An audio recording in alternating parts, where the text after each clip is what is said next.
A lot of times you hear, if you've left the LDS church, we have nothing else in common now. And there may be some relationships that were built solely on a joint faith. Right. But for like close family or close friendships, I would hope that we have more substance to our relationship than just shared beliefs.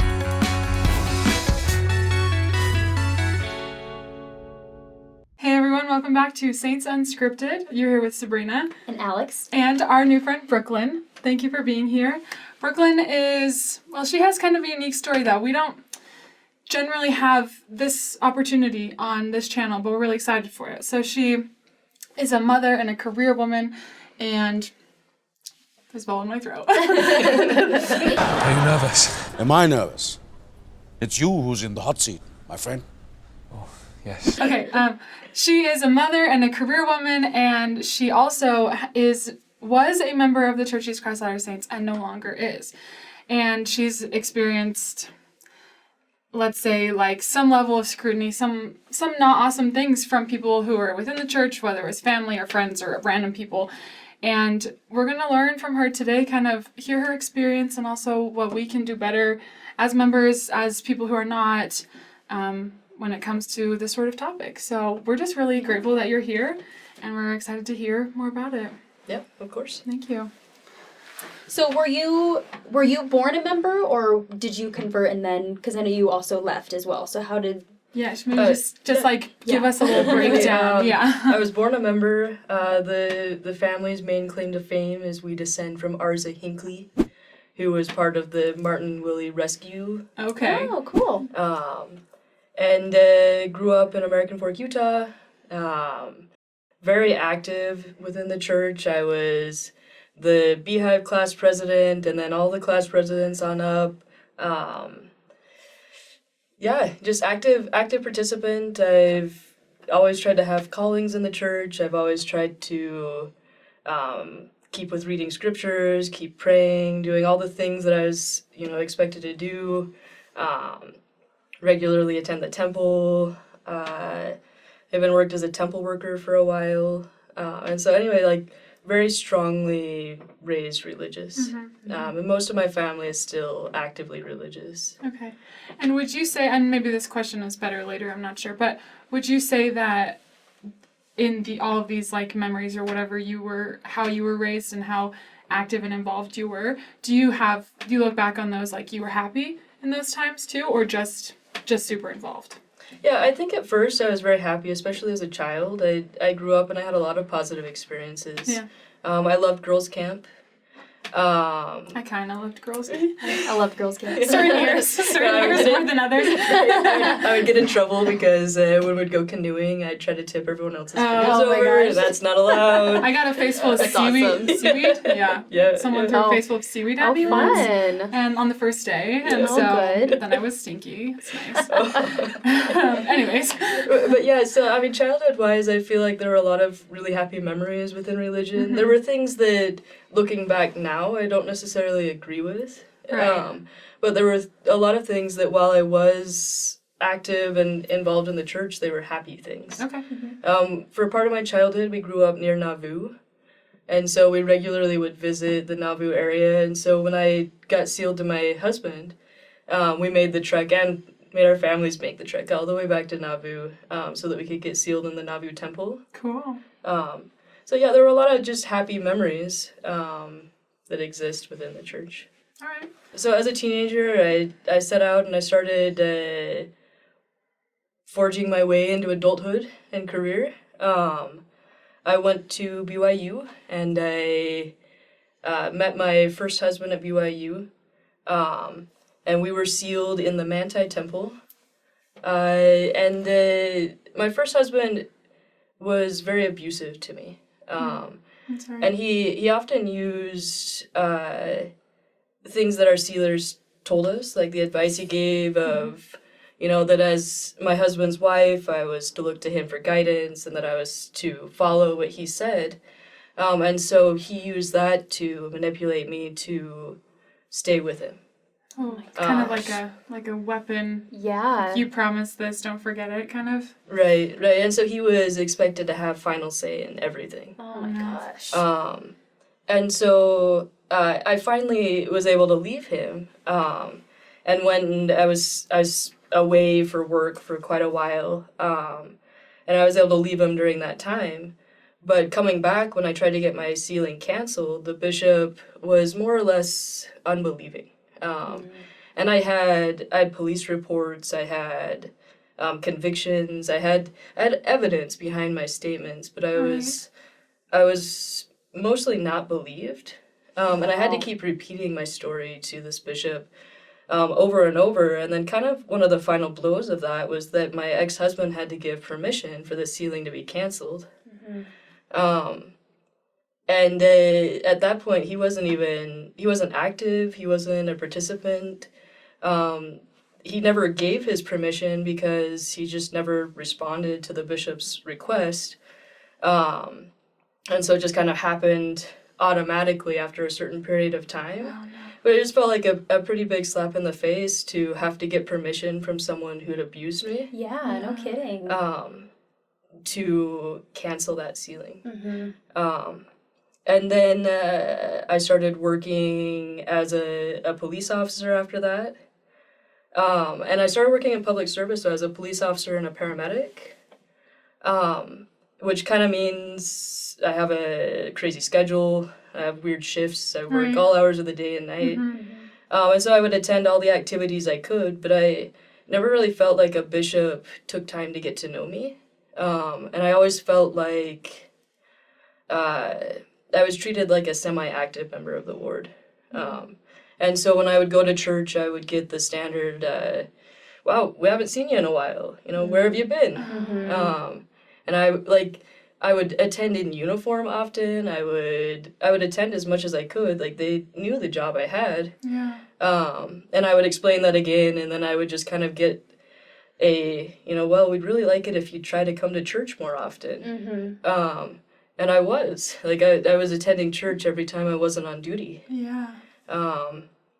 And so after that, while I was working that job, I met my current husband, and we got sealed in the Nauvoo Temple, and decided to start looking into having a child. And as I started doing that, I started researching, what does the church say about motherhood? Because here I am, and I have a career that I love. And it's very involved. Right. Yeah. Right.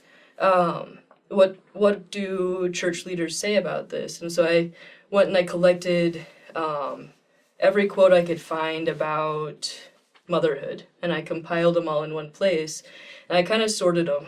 And overwhelmingly, it felt like the stance was that I was going to be expected to be a stay-at-home mom, and that felt so wrong for me. Like, it felt so unnatural for me. And so that was a really big point of frustration for me. And so as I'm going through that, I started reading gospel topic essays, and I was introduced to subjects that I'd never heard of before. And I started reading about polygamy, and that caused me a lot of concern. Yeah. And it raised a lot more questions. And all this time I'm still trying to fit this mold that never felt like it was meant for me. And so then my husband and I volunteered to teach a CTR 4 class. And as I was reading the lesson manual, my husband and I were sitting there and we're like, well, I don't agree with the material that's in this lesson. And we were like, if we can't agree with the material in a CTR 4 class, like, this might not be where we want to raise our son. Right, because that's like the simplest. Right. Yeah. And so we were kind of at that point, and I went driving down south to go to a class, and I called my husband, and I was just like, I'm done. I think I'm done with the church. I'd like to leave. And he was like, oh, yeah, me too. I've been thinking the same thing. And so we left at the same time. And were you already pregnant at that point as well, or you still weren't quite there? Okay. No, maybe this is wrong. We kind of saw it as a sign that it was the right choice for us because we'd had some fertility issues. Okay. And we'd had some miscarriages and some other things like that. And we left, and a week later I got pregnant. And then that led to my son. Kind of like a little bit of, felt like a relief for you. Yeah. Yeah. Okay, so I just have a question for you, kind of going back a little bit, when you talk about how before you met your husband, that you were already kind of feeling a little bit like not seen or appreciated for the efforts that you did make, or not feeling like the bishops like wanted to get to know you or care about you personally. And when you met your husband, was he like, what kind of place in the church was he at in that moment? My husband was, I would say, more lukewarm. Yeah. In his thoughts and feelings towards Mormonism. So do you feel like you were able to, like, from the start kind of come to him with, those concerns that you already felt about? No? No, we both felt a lot of shame about having doubts. Yeah. And so we both went on our own little faith adventures without talking to each other. Yeah. Yeah. And so when I brought up to him that I was ready to leave, that was really the first time that we said out loud that we were having these major doubts. And we both had different responses to having doubts. My husband's response was to avoid religion. He didn't want to talk about it anymore. Didn't want to participate anymore. And my response was that it meant I needed to try harder. And so when I started having doubts, my response was I needed to go to the temple more. I needed to read scriptures more. And, if my husband wasn't going to lead scripture study, that meant I needed to. And so then this was this source of tension. Yeah. Because I I kind of feel like you're forcing him to do something, too, that he doesn't want to. That he obviously doesn't want to. And so then it would just lead to scriptural debates instead of like this nice testimony building experience I was aiming for. Yeah. And after leaving, my husband kind of introduced me to some of the materials that he'd been reading and some things that weren't published by the LDS Church. And that was really the first time I'd been confronted with any of these, like, hot topic items at all. And so I just kind of gave myself permission to read that side of things because I'd spent, 28 years studying one side. And I wanted to see, what does the other side have to offer. And so at least for me, I just kind of concluded after that this isn't something I want in my life, and this isn't something that's healthy for me. Okay, so at this point in the story, you and your husband have both left the church, and I think a lot of the times people tend to get a lot of backlash for leaving the church, or some negative feelings from other people. So I'm curious, when you guys did leave the church, what kind of response did that arise from people? And if you could go back, or how would you want people to respond? Yeah, I think a lot of my close family members, when I responded, the answer was some form of, well, try studying this. Well, if you just read this, then that will change. Or there was, automatic judgment of why I'd left, even though for at least those closest to me, I sent out an email because I know that I would not be able to keep all the points in line of what I wanted to express in this. I knew that it was really important that people would need time to process. And so I knew by email they would have time to respond when they felt ready. But I remember even I had a coworker in front of all of my other coworkers tell me that he thought I'd left specifically to sin. In front of all my coworkers, and maybe he meant it as a joke. I don't think so. Knowing this guy, I don't think he meant this as a joke. And so there's always that looming thought of, based on comments and things like that people assume why we've left. And to me, if we just avoid that judgment, that would help with a lot of this, because if you're not close enough to someone to be able to ask, and a lot of us would love if you asked why we left. Right. If you're not close enough to ask, also don't judge. And even if you are close enough, let's just avoid the judgment overall. Yeah, or the assumptions of any kind. Yeah. And just like for me, I can believe, my parents, when they say that this is important to them and that this is a valuable thing to them, I can believe them. Yeah. And I would like them to in turn believe when I say, this isn't working for me. This isn't the right path for me. And I would just like that mutual understanding and judgment free. Let's believe someone when they say what they feel. Yeah. Yeah, and I also think it's important to just say, the first thing that you said when I asked that question was, a lot of people would just try to tell you, oh, read this one thing, or oh, do this. Like, I think that's the initial response. People try to fix the situation. Yeah, or they assume, like, you're not reading your scriptures every day anymore. That's why, right? Or rather than just, like you said, believing you and just letting it, you know, you have your own path. And I think people aren't willing to accept that. Like, for me, a lot of, I put forth so much effort to try to see, like, is this the path I want for me? And so when there's a suggestion of, like, oh, you just don't understand this point of the doctrine, or if you just read this, or if you prayed but the right way, you know, then you would have received the answer I received. And I think it's all-encompassing of, it's never appropriate to assume you know better for someone else than they know for themselves. Yeah. So Beautifully said. One thing that's important to note is that a lot of the people who watch Saints Unscripted are active members of the church or people who are learning about the church. There's also, we have an audience of people who have left or people who have no interest at all in ever joining. But for those who are active members and maybe have or haven't yet experienced someone close to them who have left, what is just like some important things I think that you think that we should all know and try to remember whenever that ever happens? Yeah, I think first it's important to listen just to understand. You know, kind of like what we've done here. If you've asked me my experience and then there's been you haven't suggested anything I do different, you know, you haven't judged it at all. It's just listening to understand. And I think that helps. And then I think trying to find some common ground. Because a lot of times you hear, if you've left the LDS church, we have nothing else in common now. And there may be some relationships that were built solely on a joint faith. Right. But for like close family or close friendships, I would hope that we have more substance to our relationship than just shared beliefs. Yeah, for sure. I noticed because we kind of read a little bit of your summary before, and I think you mentioned something about, I don't know if it was your parents specifically, but how at first it was almost like we have nothing left to talk about. But you're like, come on, like we have a whole life of all this other things, and so it's almost like the elephant in the room. Yeah, you know, they can't see past it somehow. Yeah, yeah, that's important. Yeah, and so I think it's trying to find common ground, and it might also mean like you need to work to build common ground together. Right, you know, this may mean that we read a book together, or we watch a TV show together, or we pick up a hobby, topics, yeah. or you know, there's so much to talk about that doesn't have to be inflammatory.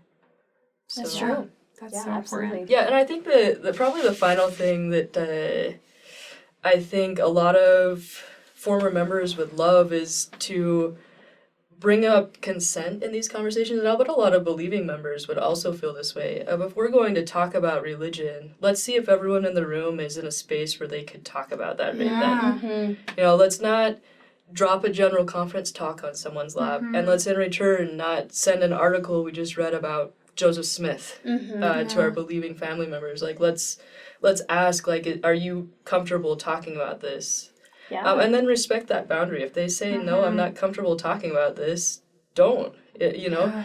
I think there's a lot of experiences that people have where they've laid down these boundaries with family members or neighbors or friends and said, you know, I don't want to be invited to church activities anymore. But then those invites keep coming. Yeah. And so, like, I had, after I left, I officially resigned, and I had an individual call to ask me to participate in a young woman's activity, and the conversation started with, I know we've all been told not to talk to you about the church. Then you hang up. Wow.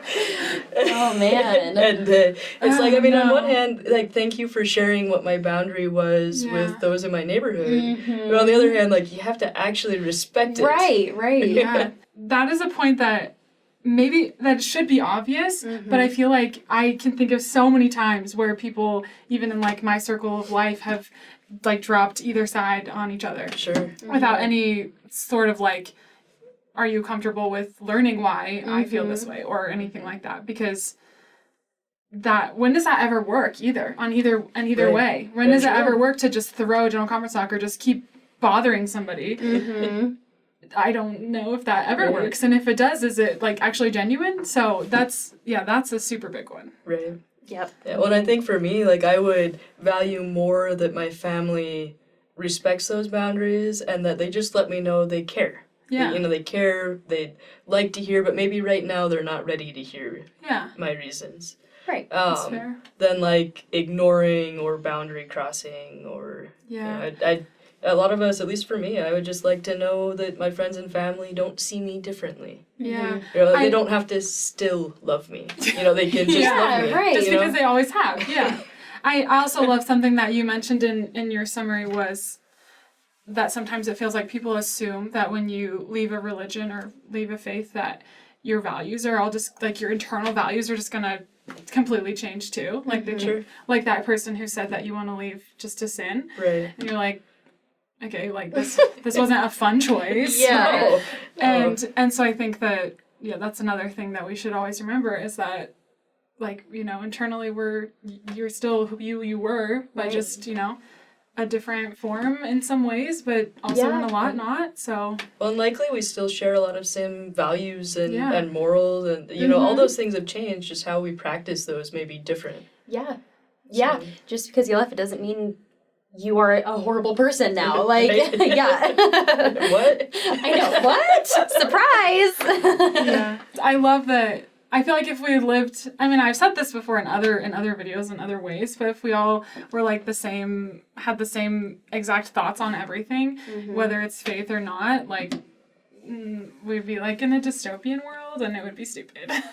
I feel like it's really important for us to have very big differences sometimes from people in our lives and still learn to like love and work with them. And Yeah, I love everything that we just talked about, and I love all the advice that you shared with us, especially when you said the whole still loving thing. I think it's so important to remember that we should always love these people regardless of the choices that they make, because like you said, we all have a different path in our lives. So thank you so much for coming on and talking with us today. We really appreciate you sharing your story. If anybody has any questions for you, is that okay if they leave them in the comments? Sure. Okay, awesome. be respectful. Yeah, of course. And yeah, thank you so much, and we will see you guys next time.